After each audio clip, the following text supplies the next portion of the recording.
Good morning students. तो हम लोग ने स्टार्ट किए थे आइसोमेरिज्म में हम लोगों ने स्ट्रक्चरल एंड स्टेरियो और आइसोमर्स का जितना भी कंडीशन होता है वो सारे देख लिए थे। और स्ट्रक्चरल आइसोमर का दो पार्ट कवर कर लिए थे हम लोगों ने, एक चैन आइसोमर्स एंड दूसरा पोजीशन आइसोमर, वो दोनों कवर कर लिए थे।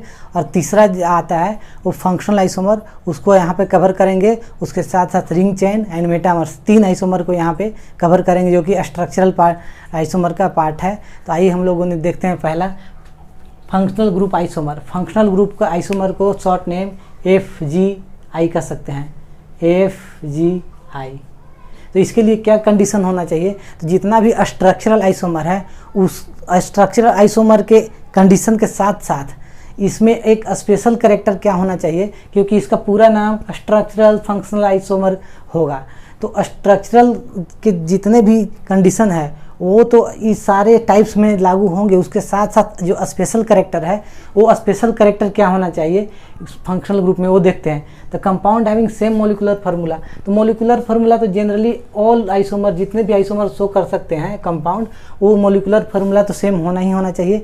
लेकिन यहाँ पे फंक्शनल ग्रुप में जो फंक्शनल आइसोमर शो करने के लिए क्या मतलब स्पेशल कैरेक्टर होगा, तो वो but different functional group, special character यही है कि डिफरेंट फंक्शनल ग्रुप होना चाहिए। वो कंपाउंड में डिफरेंट फंक्शनल ग्रुप है तो वहाँ पे वो फंक्शनल ग्रुप आइसोमर शो करेगा। तो आइए हम लोगों ने एक एक करके एग्जांपल देखते हैं कि कौन सा compound functional group isomer show करता है। तो पहला ले लेते हैं, फर्स्ट लेते हैं acid and Easter. Acid and Easter, acid and Easter.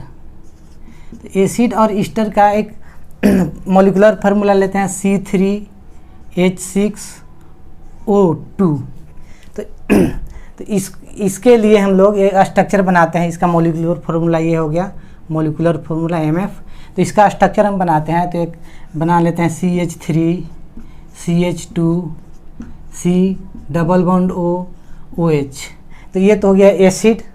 और इसी से मॉलिकुलर फार्मूला से एक हम ईस्टर बनाते हैं। ईस्टर के लिए कैसे बनेगा, CH3C डबल बॉन्ड OCH3।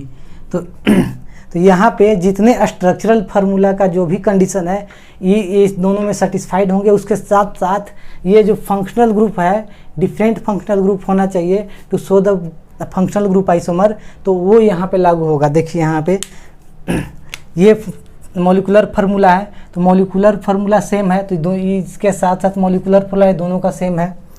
तो उसके इसमें स्पेशल क्या है, यहाँ पे फंक्शनल ग्रुप डिफरेंट होना चाहिए। तो यहाँ पे एक एसिड है और यहाँ पे ये ईस्टर है, तो दोनों डिफरेंट फंक्शनल ग्रुप हो गए।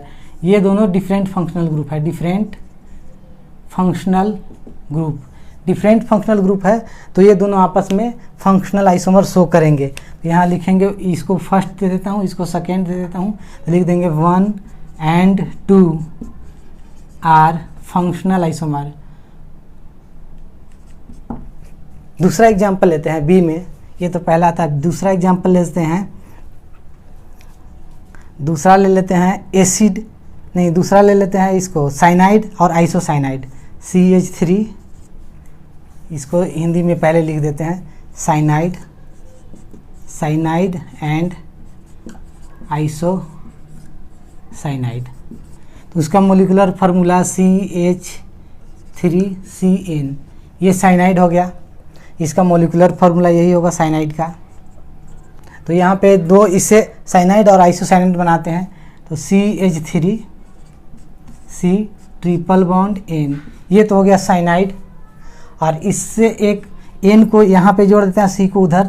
आइसोसाइनाइड के लिए क्या हो जाएगा, CH3N डबल बॉन्ड C, ये हो गया आइसोसाइनाइड। तो साइनाइड एंड आइसोसाइनाइड दोनों structure molecular formula same, structural formula different है। और जो डबल बॉन्ड इक्विवेलेंस है वो यहाँ पे 3, यहाँ पे भी 3 है। तो ये सारे जो स्ट्रक्चर आइसोमर का होते हैं वो फुलफिल करें। उसके साथ साथ डिफरेंट फंक्शनल ग्रुप है, ये साइनाइड है और ये आइसोसाइनाइड है, तो दोनों डिफरेंट फंक्शनल ग्रुप हो गए। इसलिए यहाँ पे इसको 1 बोल दिया मैं, इसको 2 बोले, तो यहाँ पे लिख देंगे 1 and 2 आर फंक्शनल आइसोमर। तीसरा एग्जाम्पल लेते हैं, तीसरा सी का एग्जाम्पल ले लेते हैं, aldehyde and ketone. Aldehyde and ketone, aldehyde और कीटोन। एल्डिहाइड और कीटोन का हम लोग स्ट्रक्चर बनाते हैं, इसको लिखते हैं CH3 CH2 C double bond O और H, ये हो गया एल्डिहाइड। और इससे एक कीटोन बनाते हैं CH3 C double bond O CH3, ये हो गया कीटोन। तो फंक्शनल ग्रुप यहाँ पे डिफरेंट है, यहाँ पे एक एल्डिहाइड है, यहाँ पे एल्डिहाइड है और यहाँ पे ये कीटोन ग्रुप है। तो दोनों फंक्शनल ग्रुप डिफरेंट हो गया, इसलिए आपस में ये क्या हो गया, फंक्शनल आइसोमर हो गया। तो यहाँ पे भी लिख देंगे, ये फर्स्ट कह दिया इसको, इसको सेकेंड कह दिया, तो यहाँ पे भी लिख देंगे first and second are functional isomer. तो यहाँ तक क्लियर हो गया। अगला एग्जांपल, तो अगला एग्जांपल जैसे लेते हैं एसिड अल्कोहल एंड ईथर ले लेते हैं। डी एग्जांपल इसको मिटा देते हैं। डी एसिड और ईस्टर का देख लिया, साइनाइड आइसोसाइनाइड हमने देख लिया, और अब हम लोग देख रहे हैं अल्कोहल एंड ईथर का। अल्कोहल डी एग्जांपल में क्या, alcohol, alcohol and ether, alcohol and ether. जो पहले एगो एग्जांपल लिए थे, इसमें C3H6O। तो ये मॉलिक्यूलर फार्मूला से हम लोगों ने इसका स्ट्रक्चर बनाते हैं। एक बना लेते हैं CH3 CH2OH, ये हो गया इथाइल अल्कोहल। और इससे एक ईथर बनाते हैं, जैसे इसके और क्या बना सकते हैं, CH3O CH3, ये हो गया ईथर। तो यहाँ पे क्या है कि दोनों फंक्शनल ग्रुप डिफरेंट है, यहाँ पे अल्कोहल है, वहाँ ईथर है, तो ये भी दोनों क्या हो गए, फंक्शनल आइसोमर। 1 इसको बोल दिया, इसको हमने 2 बोल दिया, तो दोनों लिख देंगे कि 1 एंड 2 आर फंक्शनल आइसोमर। अब डी के बाद ई ले लेते हैं हम लोग। एक बहुत ही अच्छा कंपाउंड है, एक नाइट्रो ग्रुप लेते हैं और एक नाइट्रीन, जैसे CH3 और NOH, CH3 और NOH, एंड इसको और अरेंजमेंट करके ये तो ये है, इसका लिख सकते हैं क्या, CH3ONO, ये नाइट्रो, ये नाइट्रीटो, नाइट्राइट। तो ये नाइट्राइट दोनों आपस में स्ट्रक्चर डिफरेंट है, मॉलिक्यूलर फार्मूला सेम है, लेकिन यहाँ फंक्शनल ग्रुप जो है वो डिफरेंट है। ये फंक्शनल ग्रुप जो है वो दोनों का डिफरेंट है। तो different functional group, different functional group के कारण ये क्या शो कर रहे हैं, functional group isomer. Different functional group के कारण ये क्या शो कर रहे हैं, फंक्शनल ग्रुप आइसोमर। अब और एग्जांपल एक ले लेते हैं, कीटो और इनॉल। डी एग्जांपल लेते हैं, कीटोन और इनॉल। तो कीटो फॉर्म और enol form. The example keto form, keto enol form. Keto enol form आपस में ये भी फंक्शनल आइसोमर शो कर सकते हैं। तो कीटोन एक बना लेते हैं, CH3 C double bond O CH3, ये तो हो गया कीटो फॉर्म। ये क्या हो गया, कीटो फॉर्म, कीटो फॉर्म। इससे एक इनॉल बनाते हैं, तो यहाँ से एक हाइड्रोजन को यहाँ शिफ्ट कर देते हैं, तो यहाँ double bond single bond OH लग जाएगा, तो यहाँ पे CH3C, यहाँ पे OH आ जाएगा, यहाँ पे डबल बॉन्ड CH2, ये हो गया इनॉल। तो दोनों का फंक्शनल ग्रुप अलग अलग। यहाँ पे क्या है, इन ऑल, यानी कि एक डबल बॉन्ड है, यानी कि इन यानी कि अल्कीन, और एक OH ग्रुप है अल्कोहल, इसलिए बोलते हैं इसको इनऑल। तो इनॉल और कीटोन दोनों अलग अलग फंक्शनल ग्रुप है, तो ये आपस में क्या हो जाएंगे, फंक्शनल ग्रुप आइसोमर हो जाएंगे। तो ये दोनों क्या हो जाएगा, functional group isomer, functional group isomer. और एग्जांपल हम लोग ले लेते हैं, एक फिनोलिक कंपाउंड ले लेते हैं, एक अल्कोहलिक कंपाउंड ले लेते हैं। तो एक ले लेते हैं, डी हो गया, इसको ई, ये डी, हाँ ई एफ हो जाएगा, तो जी ले लेते हैं, जी नंबर। जी में यहाँ मिटा कर यहीं पे हम लोग कर देते हैं, ऊपर में ताकि ज़्यादा अच्छा से दिखे।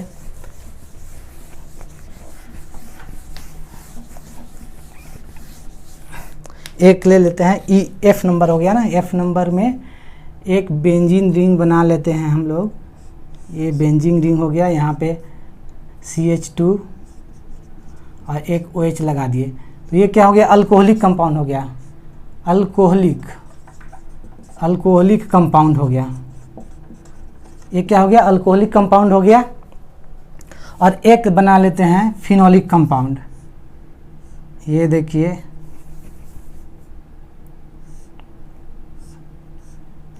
ये बना लिए फिनॉल, और यहाँ पे ये लगा दिया मैंने CH3, तो ये हो गया फिनोलिक कंपाउंड।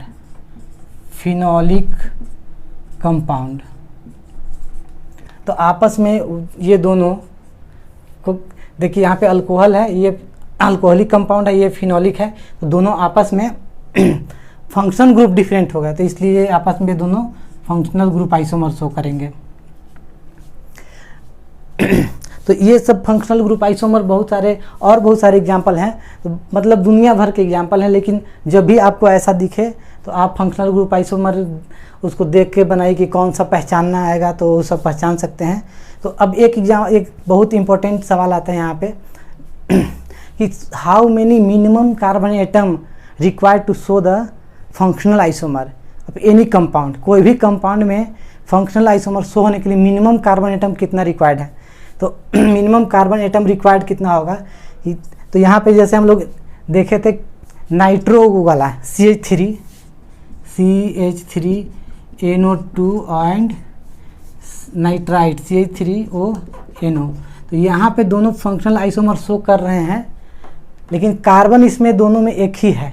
तो इसलिए कोई भी एनी कंपाउंड का अगर पूछे कि एनी कंपाउंड, कोई भी कंपाउंड के लिए फंक्शनल आइसोमर में शो होने के लिए कितना मिनिमम कार्बन एटम चाहिए, तो उसका आंसर होगा 1। यहाँ लिखेंगे answer 1 carbon atom required to show functional isomer for any compound. कोई भी कंपाउंड के लिए एक चाहिए। और बहुत सारा एग्जांपल ले लेते हैं, जैसे एग्जांपल बहुत सारे हैं, और ले लेते हैं, 2-4 कर लेते हैं। F हो गया, G ले लेते हैं। G में क्या कर लेते हैं, यहाँ पे एक ऐसे बना लेते हैं, यहाँ पे डबल बॉन्ड O, और यहाँ पे O रख लेते हैं, एक ये दे देते हैं ऐसे, और एक बना लेते हैं ये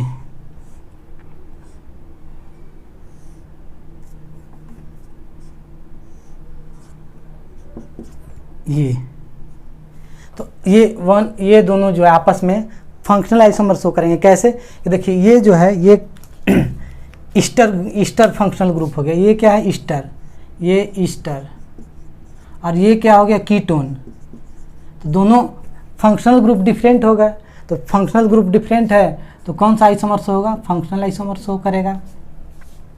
और एग्जांपल ले लेते हैं, एक एग्जांपल ले लेते हैं, ये GH ले लेते हैं, तो इसमें एक ले लेते हैं, ये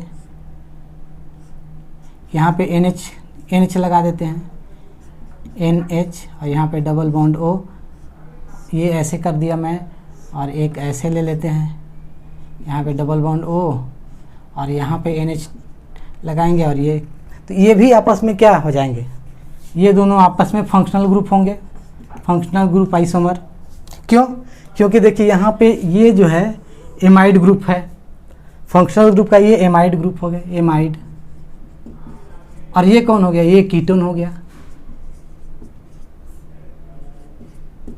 तो दोनों फंक्शनल ग्रुप डिफरेंट है, तो फंक्शनल आइसोमर शो कर रहा है। तो ये तो फंक्शनल ग्रुप है। अब इसके बाद जो फंक्शनल ग्रुप का रिंग चेन आइसोमर आता है, तो हम लोग अब रिंग चेन आइसोमर देखते हैं। नेक्स्ट जो हम लोगों को पढ़ना है वो है रिंग चेन आइसोमर। तो रिंग चेन आइसोमर में क्या उसका स्पेशल कैरेक्टर होता है वो देखते हैं। The compound having same molecular formula but different mode of linking, यानी कि एक आइसोमर का ओपन चेन में होना जरूरी है और दूसरा क्लोज चेन। तो एक आइसोमर ओपन चेन में होगा, दूसरा क्लोज चेन में, to show the ring chain isomer. तो आइए एग्जाम्पल देखते हैं। पहला एग्जाम्पल लेते हैं C3, ये एग्जाम्पल में ले लेते हैं इसको C3H6। तो इससे हम लोग इसका मॉलिक्यूलर फार्मूला है, इसका डिग्री ऑफ अनसेचुरेशन निकाला है DU। तो DU निकालने का बहुत अच्छा तरीका है। आप अगर पेरेंट अल्केन का इसका हाइड्रोजन माइनस गिवन अल्केन में हाइड्रोजन बटा 2 कर दीजिए, या फिर एक और अलग तरीका है कि कार्बन माइनस जितना हाइड्रोजन है हाइड्रोजन बटा 2 प्लस नाइट्रोजन अगर है तो नाइट्रोजन बटा 2 + 1, इससे भी निकल जाता है। तो अगर नाइट्रोजन नहीं है तो उसको 0, इसको काउंट ही नहीं करना है। तो यहाँ पे इसका लिए देख लेते हैं कि कार्बन कितना है 3, तो 3 ले लेते हैं, माइनस हाइड्रोजन कितना है 6 है, तो 6 बटा 2 प्लस नाइट्रोजन एक भी नहीं है तो नाइट्रोजन के लिए 0 + 1। तो इसको कैलकुलेट करेंगे तो 2 तो यहाँ 3 हो जाएगा, तो 3 और 1 4, 4 - 3 1। तो इसका डिग्री ऑफ अनसेचुरेशन 1 है, यानी कि इसका ओपन चेन में 1 पाई बॉन्ड होगा और अगर क्लोज चेन होगा तो इसमें 0 पाई बॉन्ड होंगे, क्योंकि क्लोज चेन यानी कि 1 ring equivalent to 1 pi bond. तो यहाँ पे देखिए इसका स्ट्रक्चर हम बनाते हैं। तो यहाँ पे C3, तो यानी कि C3 C double bond C, यही तो होगा। कितना हाइड्रोजन है इसमें 3 और 2 5 1 6, इसमें 6 हाइड्रोजन हो गए, 3 कार्बन, तो 3 कार्बन हो गया। इसको स्ट्रक्चर 1 है। अगर दूसरा अगर स्ट्रक्चर बनाएंगे तो क्या बन सकता है, ये साइक्लोप्रोपेन बन जाएगा। इसमें भी 3 कार्बन और 6 हाइड्रोजन, तो साइक्लोप्रोपेन बन गया। तो यहाँ आपस में ये दोनों को molecular formula same, degree of unsaturation same. तो एक ओपन चेन में है, ये ओपन चेन में है, एक रिंग में है। तो ये कौन सा आइसोमर हो गया, रिंग चेन आइसोमर हो गया। और रिंग चेन आइसोमर ये क्या हो गया, ring chain isomer, ring chain isomer. Ring chain isomer के साथ साथ आपको और क्या दिख रहा है कि इसमें अल्कीन है और ये अल्केन है। तो alkyne alkane functional group different हो गया। तो फंक्शनल ग्रुप डिफरेंट हो गया तो यानी कि ये फंक्शनल आइसोमर भी है। तो रिंग चेन आइसोमर प्लस ये फंक्शनल आइसोमर भी है, फंक्शनल आइसोमर, फंक्शनल आइसोमर, यानी कि रिंग चेन आइसोमर भी है, फंक्शनल आइसोमर भी है। तो इसका मतलब क्या हो गया कि जो रिंग चेन आइसोमर होगा वो फंक्शनल में भी फंक्शनल आइसोमर भी हो सकता है। तो रिंग चेन आइसोमर में भी फंक्शनल आइसोमर। और एग्जांपल देख लेते हैं, ले लेते हैं C3H6O। इसका अगर डिग्री ऑफ अनसेचुरेशन निकालें, ये दूसरा B नंबर दे देते हैं इसको ये B नंबर है। तो इसका डिग्री ऑफ अनसेचुरेशन निकाल लेते हैं, कितना हो जाएगा। तो डिग्री ऑफ अनसेचुरेशन निकालने का तरीका क्या है, कार्बन नंबर ऑफ कार्बन, तो कार्बन का नंबर C माइनस हाइड्रोजन बटा 2 प्लस नाइट्रोजन बटा 2 + 1। तो कार्बन कितना है 3 है, माइनस 6 है तो इसका भी 3 हो जाएगा। नाइट्रोजन 0 है तो 0 लिख देंगे +1। तो 1 3 1 4 4 माइनस 1, यानी कि इसका भी डिग्री ऑफ अनसेचुरेशन 1 होगा। तो अब इससे कंपाउंड बनने वाला अब कौन कौन सा है वो देख लेते हैं। कंपाउंड जो बनेगा इससे वो देखते हैं। तो इससे कंपाउंड कौन कौन सा बन जाएगा, जैसे CH3 CH2 C double bond OH, एक एल्डिहाइड बन गया, 3 कार्बन और 6 हाइड्रोजन और 1 ऑक्सीजन। इससे और कौन सा कंपाउंड बन सकता है, इससे और कंपाउंड एक बन जाएगा, ये हो गया, और एक बन जाएगा, ये बन जाएगा। रिंग वाला कंपाउंड कौन सा बन जाएगा, ये बन गया।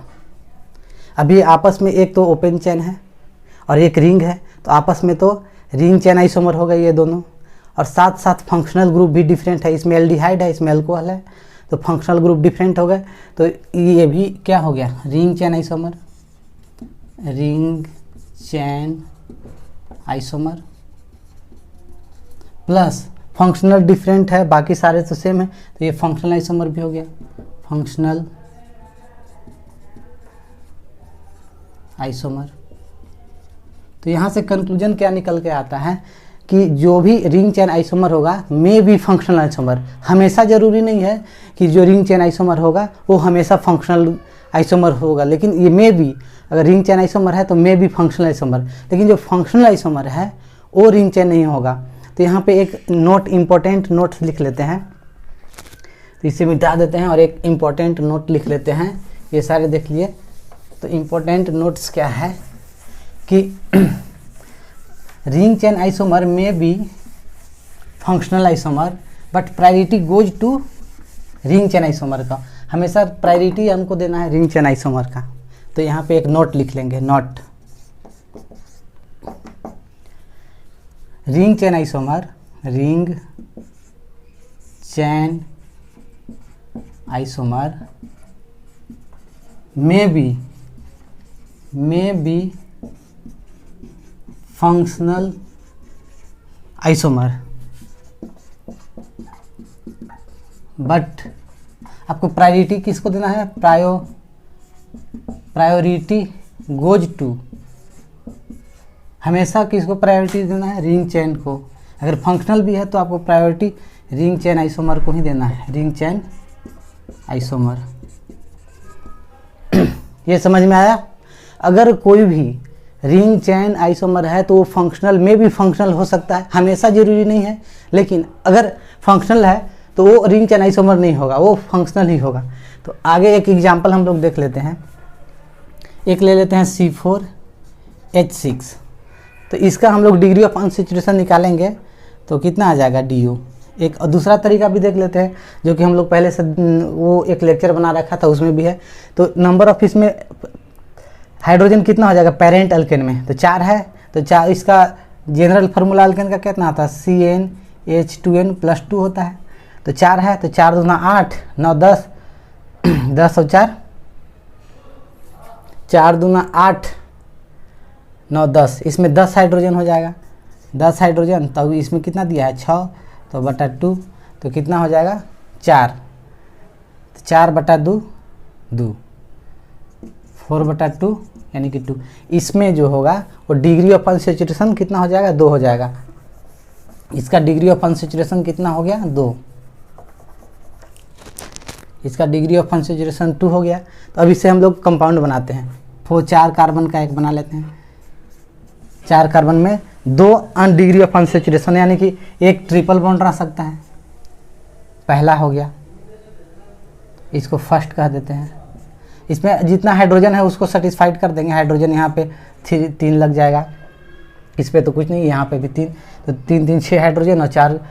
दूसरा स्ट्रक्चर बनाते हैं, सेकेंड स्ट्रक्चर, 1 2 3 4। अब 2 हमको पाई बॉन्ड्स लगाने हैं, तो 2 हम पाई बॉन्ड्स कहीं भी यहाँ पे लगा देते हैं। और बाकी जो हाइड्रोजन होगा वो हम लोग लिख देंगे यहाँ पे कितना हो जाएगा,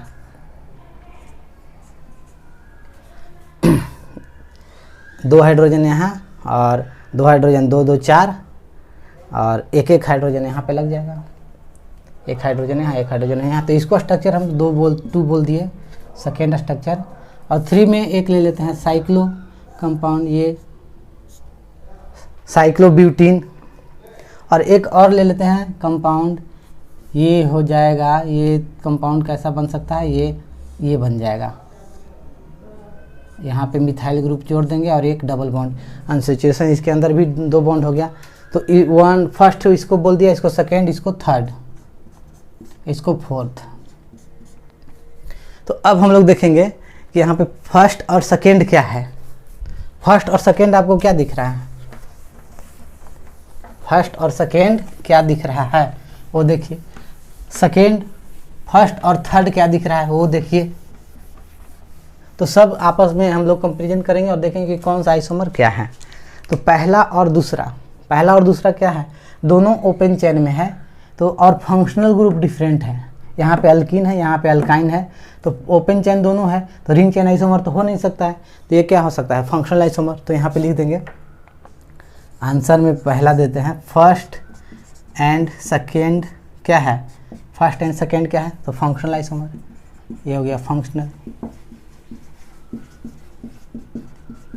अब दूसरा देखते हैं, दूसरा में क्या है, फर्स्ट एंड थर्ड देखते हैं, पहला और तीसरा। तो एक ओपन चेन में है, एक रिंग में है, एक ओपन चेन एक रिंग में है, तो और फंक्शनल ग्रुप भी डिफरेंट है। तो ये तो रिंग चेन आइसोमर हुआ, पहला ring chain isomer, ring chain isomer plus क्या, रिंग चेन आइसोमर के साथ साथ फंक्शनल आइसोमर है। क्यों? क्योंकि यहाँ पे अल्काइन है और यहाँ पे अल्कीन है, तो ये प्लस फंक्शनल आइसोमर भी हो गया। में भी हो सकता है फंक्शनल आइसोमर, ये फंक्शनल आइसोमर हो गया। अब 1 2 लिख लिए और 1 3 देख लिए। अब देखते हैं 1 4, 1 एंड 4। 1 एंड 4 को क्या देख रहे हैं, एक ओपन चेन में है, एक रिंग में है, तो ये तो रिंग चेन आइसोमर हो गया, रिंग चेन आइसोमर हो गया। और साथ साथ फंक्शनल आइसोमर भी होंगे। क्यों? क्योंकि ये अल्कीन है और ये अल्केन है, अल्कीन है, तो ये प्लस में फंक्शनल आइसोमर भी हो गए। अब देखते हैं 2 एंड 3, दूसरा जो है ओपन चेन में है और तीसरा जो है वो है रिंग में। तो ये तो ये रिंग चेन आइसोमर तो हो ही गया। ये क्या हो गया, ring chain isomer, ring chain isomer. लेकिन यहाँ क्या फंक्शनल आइसोमर होगा क्या? क्योंकि डिफिनेशन में हम लोग देखे थे कि रिंग चेन आइसोमर में भी फंक्शनल आइसोमर, हमेशा ज़रूरी नहीं है। तो यहाँ पे देखिए, यहाँ पे ओपन चेन है, ये रिंग है, लेकिन फंक्शनल ग्रुप दोनों का सेम है। तो यहाँ पे अल्कीन है, यहाँ पे भी अल्कीन है, तो ये सिर्फ रिंग चेन आइसोमर शो करेगा, नॉट अ फंक्शनल आइसोमर। यहाँ सिर्फ रिंग चेन आइसोमर होगा, फंक्शनल आइसोमर नहीं होगा। अब देखते हैं 2 3 हो गया। अब देखते हैं 2 4, 2 एंड 4। 2 एंड 4 को क्या, एक ओपन चेन में है और एक रिंग में है, लेकिन यहाँ पर भी अल्कीन है, यहाँ पे भी अल्कीन है, तो ये सिर्फ रिंग चेन आइसोमर शो करेगा, फंक्शनल आइसोमर नहीं शो करेगा। रिंग चेन आइसोमर, ये ring chain isomer, functional isomer इसका भी नहीं होगा। क्यों? क्योंकि यहाँ पे भी अल्कीन है और यहाँ पे भी अल्कीन, फंक्शनल ग्रुप सेम है, तो वो फंक्शनल आइसोमर तो हो नहीं सकता है। तो यहाँ पे रिंग चेन सिर्फ हो गया। अब कौन सा बच गया? अब देख लेते हैं 3 एंड 4 को, एक लास्ट है 3 एंड 4, इसको मिटा देते हैं।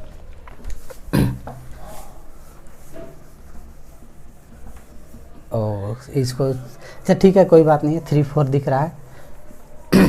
3 4 एक लास्ट बच गया था, तो यहाँ पे CH3 था और ये साइक्लोब्यूटीन था ये। तो अब 3 4 को कंपेरिजन करते हैं, 3 एंड 4 को। तो 3 एंड 4 दोनों साइकिल में है, तो एक रिंग चेन के लिए एक ओपन चेन होना चाहिए, एक साइकिल, लेकिन यहाँ पे दोनों साइकिल में है, तो यहाँ पे क्या हो जाएगा, ये रिंग चेन तो हो नहीं सकता, फंक्शनल ग्रुप भी नहीं है, क्योंकि यहाँ पे भी अल्कीन है, यहाँ पे भी अल्कीन है, तो फंक्शनल ग्रुप भी नहीं हो रहा है, तो क्या हो सकता है? तो यहाँ पे देखिए, यहाँ पे ये जो है चेन आइसोमर शो कर रहा है। यहाँ पे अगर नंबरिंग करें तो 1 2, डबल बॉन्ड को कंटिन्यू करते हैं, 3 4, इसमें 4 कार्बन का चेन आया। इसमें अगर देखते हैं तो 1 2 3, यहाँ पे 3 कार्बन का चेन आया। इसमें 4 कार्बन चेन हुआ इसमें, और इसमें हो गया 3 कार्बन का चेन। तो ये आपस में क्या हो गया, चेन आइसोमर, ये चेन आइसोमर होंगे, चेन आइसोमर, ये चेन आइसोमर हो गए। तो यहाँ पे हम लोग रिंग चेन आइसोमर यहाँ पे समाप्त होता है, और आगे हम लोग एक मेटामेर्स पढ़ेंगे, मेटामेरिज्म पढ़ेंगे। तो नेक्स्ट जो पढ़ना था वो है मेटामेरिज्म। तो मेटामेरिज्म के लिए क्या कंडीशन होना चाहिए, तो आइए देखते हैं। The compound having same molecular formula but different alkyl group attached eight same polyvalent functional group.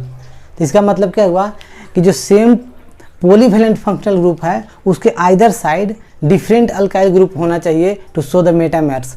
तो मेटामर्स होने के लिए पॉलीवैलेंट फंक्शनल ग्रुप के either side different alkyl group होगा तो वो मेटामर्स कर सकता है। जैसे पॉलीवैलेंट फंक्शनल ग्रुप को हम यहाँ पे लिख दिया है, तो उसमें देखते हैं कौन कौन से पॉलीवैलेंट है। ये अनहाइड्राइड, एसिड अनहाइड्राइड, तो इस पर 2 वैलेंसी फ्री है, यानी कि बाईवैलेंट है, तो इसको पॉलीवैलेंट के कंडीशन में रख सकते हैं। तो ये पॉलीवैलेंट हो गया, या Easter, amide, ketone, ether, थायोईथर, amine, तो ये सारे पॉलीवैलेंट फंक्शनल ग्रुप हैं। यहाँ पे सल्फोनिक एसिड, etc बहुत सारे हो सकते हैं। तो जितने भी पॉलीवैलेंट, ये क्या है polyvalent functional group, polyvalent functional group, तो इसी के either side different alkyl group अगर अटैच रहे तो वो मेटामर शो कर सकता है। तो देखिए यहाँ पे मैंने एग्जांपल लिख दिया है, जिसमें देखिए यहाँ पे CH3 COO CH3 CH3, यानी कि यहाँ पे पॉलीवैलेंट के रूप में ईस्टर है, और आइदर साइड जो है ये मिथाइल और यहाँ पे इथाइल है। तो अब इसमें क्या होना चाहिए कि डिफरेंट अल्काइल ग्रुप होना चाहिए टू शो द मेटामर्स। तो अब क्या किया कि यहाँ से ये अल्काइल ग्रुप को उठाए और इधर डाल दिया, और यहाँ पे इथाइल ग्रुप को लाकर इधर, यानी कि मिथाइल को ऑक्सीजन से जोड़ दिए और ये इथाइल को कार्बन से इधर लाकर जोड़ दिए। तो ये देखिए मिल गया, ये इसको इधर जोड़ दिए, इस कार्बन से इथाइल ग्रुप को, और ऑक्सीजन से ये मिथाइल को उधर ले जाकर मिथाइल जोड़ दिए, यहाँ पे मिथाइल जोड़ दिए। तो ये आपस में क्या हो गया, मेटामर शो कर दिया। तो यहाँ पे क्या हुआ, इंटर यूनिट चेंज किए हैं, क्या कि इंटर यूनिट चेंज। यहाँ पे मिथाइल ग्रुप को लेफ्ट साइड से राइट साइड में शिफ्ट किया और इथाइल ग्रुप को राइट साइड से लेफ्ट साइड में, यानी कि इंटर यूनिट चेंज किया तो शो मेटामर्स। तो यहाँ पे लिख देंगे inter unit change, inter unit change हम यहाँ पे किए हैं। तो ये क्या शो कर रहा है, मेटामर, मेटामर आइसोमर शो कर रहा है। अब यहाँ पे देखिए ये कौन सा फंक्शनल ग्रुप है, ये पॉलीवैलेंट एमाइड ग्रुप है। एमाइड ग्रुप के इधर मिथाइल इधर इथाइल, तो उसी तरह यहाँ पे ये इस मिथाइल को इंटरचेंज करके नाइट्रोजन के अति से जोड़ दिया है, और यहाँ पे इथाइल ग्रुप को ये इसको यहाँ पे जोड़ दिया है, इंटरचेंज कर दिया है। तो यहाँ पे भी लिख देंगे इंटरचेंज यूनिट, एक दूसरे से इधर कर दिए हैं, तो इंटरचेंज यूनिट चेंज किए हैं। तो ये मेटामर शो किया, मेटामर। अब यहाँ पे देखिए, यहाँ पे ये ईथर ग्रुप है, और ईथर ग्रुप है यहाँ पे। तो यहाँ पे इधर क्या है, 1 2 3 4, यहाँ पे ब्यूटेन है और यहाँ पे मिथाइल है, और ये ईथर ग्रुप है। ये ईथर ग्रुप में लेफ्ट साइड में ब्यूटेन और राइट साइड में मिथाइल। अब यहाँ पे क्या किए कि इसी के एक यहाँ पे उठाए और सेकेंड पोजीशन पर जोड़ दिया।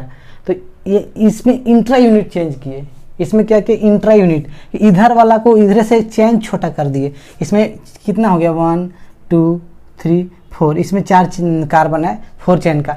अगर इसमें देखें, यहाँ पे एंड है, इसमें देखें तो चेन कितना बन रहा है, 1 2 3, तो 1 2 3, इसमें चेन छोटा कर दिए। तो यहाँ पे इंटर यूनिट चेंज नहीं किया है, यहाँ पे इंट्रा यूनिट चेंज किए हैं। तो यहाँ पे लिख देंगे इंट्रा यूनिट चेंज किए हैं यहाँ पे। तो इंट्रा यूनिट चेंज किए हैं, तो यहाँ पे क्या होगा, मेटामर तो शो होगा ही होगा, मेटामर तो शो होगा ही, मेटामर आइसोमर शो हुआ। उसके साथ साथ क्या आपको दिख रहा है, यहाँ पे पोजीशन आइसोमर भी दिख रहा है। देखिए यहाँ पे 4 कार्बन का यह चैन है, यहाँ पे 3 कार्बन का। तो पोजीशन चैन आइसोमर के लिए क्या होना चाहिए कि जो चैन आइसोमर के लिए पेरेंट कार्बन चैन का डिफरेंट होना जरूरी है। तो यहाँ पे डिफरेंट है, फंक्शनल ग्रुप सेम होना चाहिए, तो फंक्शनल ग्रुप भी सेम है। तो यहाँ पे और क्या शो कर दिया, मेटामर प्लस चैन आइसोमर, ये दोनों शो कर रहा है, मेटामर प्लस चैन आइसोमर। और एग्जाम्पल देखते हैं, एक ले लेते हैं पॉलीवैलेंट सल्फोनिक एसिड का एक एग्जाम्पल ले लेते हैं।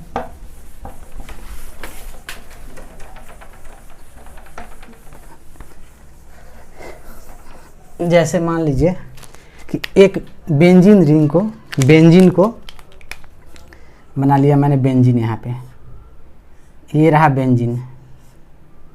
बेंजीन को सल्फोनिक एसिड के सल्फर से हम जोड़ दिए यहाँ पे, और एक यहाँ पे साइक्लोहेक्सेन जो है, यहाँ पे साइक्लोहेक्सेन यहाँ जोड़ दिए हम, साइक्लोहेक्सेन। एंड अबर में क्या किया हमने कि साइक्लोहेक्सेन को सल्फर से जोड़ दिया। साइक्लोहेक्सेन को देखिए यहाँ पे, ये साइक्लोहेक्सेन बना लिए हम, ये साइक्लोहेक्सेन, इसको सल्फर से कनेक्ट कर दिए यहाँ पे। अब यहाँ और ऑक्सीजन से ये बेंजीन रिंग को ऑक्सीजन से कनेक्ट कर दिए, यहाँ पे बेंजीन रिंग को ऑक्सीजन से कनेक्ट कर दिए, ये बेंजीन रिंग।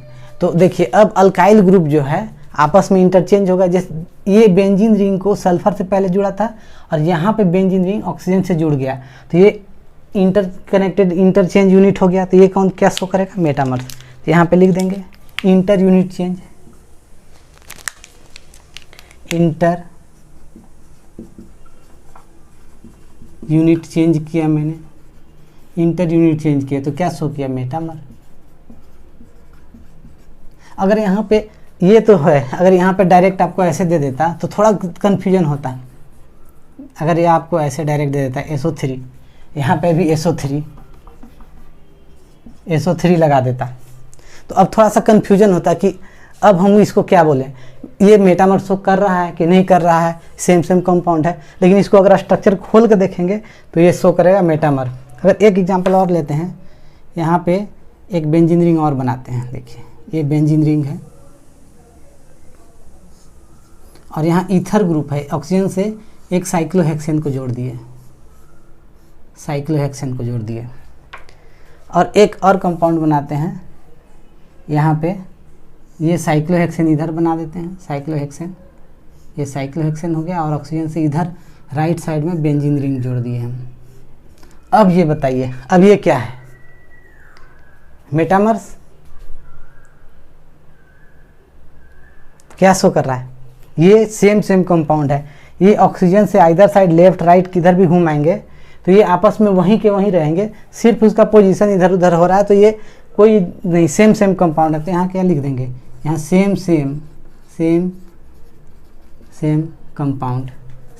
कंपाउंड है, यानी कि दोनों में कोई भी अंतर नहीं है, सेम कंपाउंड है। तो जब सेम कंपाउंड है, कोई चेंज नहीं हो रहा है इधर साइड, तो नो मेटामर। यहाँ पे नो मेटामर नहीं शो कर रहा है, यानी कि ये क्या है? होमोमर है। ये क्या है? होमोमर इसको बोल सकते हैं, होमोमर आइसोमर। होमोमर एक ही जैसा है, होमोमर। अच्छा और एग्जांपल ले लेते हैं। तो ये सब मेटामर का देखने का तरीका है। एक ले लेते हैं कीटोन का, बहुत ही इंपॉर्टेंट, जो कि ट्रिपल ई में आया हुआ क्वेश्चन है और बहुत ही कन्फ्यूजन वाला है, बहुत इंपॉर्टेंट, वो कभी भी आ भी सकता है एग्जाम में। तो देखिए यहाँ पे एक ले लेते हैं, क्या बहुत इंपॉर्टेंट है क्वेश्चन है, ट्रिपल ई का आया हुआ है, triple E AI triple E. इसमें क्या था कि ये देखिए,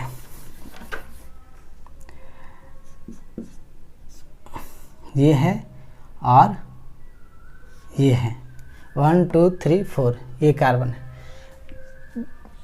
और ये ऐसे, ये एंड एक और ले लेते हैं, इसका बनाते हैं दूसरा ऐसे 1 2 3 1 2 3 4 5, तो ये 5 हो गया।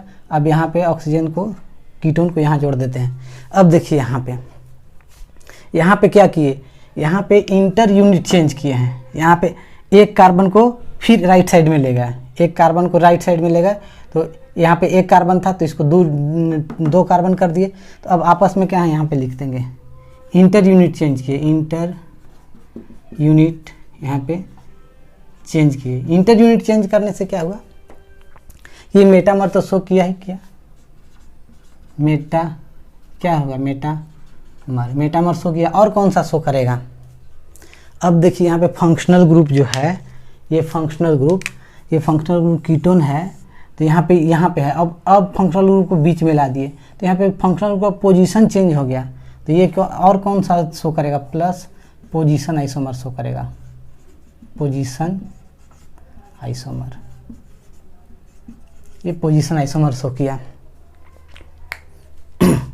तो ये ट्रिपल ई में आया हुआ क्वेश्चन था, लेकिन ऑप्शन क्या था? ऑप्शन जो था, ए में ऑप्शन था कि ये मेटामर है, ये पोजीशन आइसोमर है, बी में ऑप्शन था कि चैन आइसोमर है, सी में ऑप्शन था फंक्शनल ग्रुप आइसोमर है, और डी में ऑप्शन था कि नन ऑफ दीज, नन।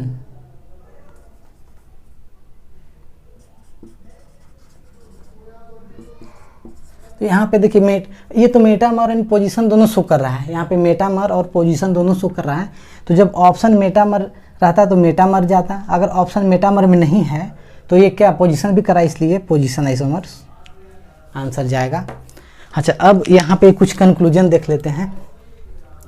तो कंक्लूजन में देखिए कंक्लूजन जो है कि इंटर यूनिट चेंज करेंगे तो क्या बनेगा और इंट्रा यूनिट चेंज करेंगे तो क्या बन सकता है। जब इंटर यूनिट चेंज करेंगे तो क्या बन सकता है और इंट्रा यूनिट चेंज करेंगे तो क्या बन सकता है। तो यहाँ पे देखेंगे एक नोट, यहाँ पे नोट कर दीजिए। यहाँ पे देखिए अगर इंटर यूनिट चेंज किए, इंटर यूनिट चेंज, अगर इंटर यूनिट चेंज किए तो हमें क्या मिलेगा, ओनली मेटामर शो होगा, मेटामर एक्सेप्ट अभी जो कीटोन वाला एग्जाम्पल करवाए, एक्सेप्ट कीटोन, क्योंकि कीटोन का देखिए इंटर यूनिट ही चेंज किया था मैंने, एक कार्बन को पकड़ के उधर डाल दिया था, इंटर यूनिट चेंज किए, उसके बाद वो मेटामर एंड पोजीशन दोनों शो कर रहा है। ये जो कीटोन था ये metamer and plus position isomer दोनों शो करेगा। लेकिन अगर इंट्रा यूनिट चेंज किए, इंट्रा यूनिट, इंटर लिखा गया, इंट्रा यूनिट चेंज किए, तो इंट्रा यूनिट जब चेंज करेंगे तो वहाँ पे दोनों शो करेगा, मेटामर भी कर सकता है, मेटामर्स शो कर सकता है, प्लस पोजीशन आइसोमर भी शो कर सकता है, प्लस चेन आइसोमर भी शो कर सकता है, ये तीनों शो कर सकता है। तो इसका खास है। तो यहाँ पे मेटामर भी समाप्त हो, अब मेटामर यहाँ पे समाप्त होने के बाद अब हम लोग कुछ स्पेशल कंडीशन पढ़ेंगे, उसके बाद टॉटोमर स्टार्ट करेंगे। बहुत बड़ा टॉपिक है टॉटोमर, और टॉटोमर से हर साल सवाल आता है। जितने भी स्ट्रक्चरल आइसोमर है तो मैक्सिमम चांस होता है कि टॉटोमर से ही सवाल बने, और हम लोग बहुत इजी वे में पढ़ेंगे। चलिए, बेस्ट ऑफ लक।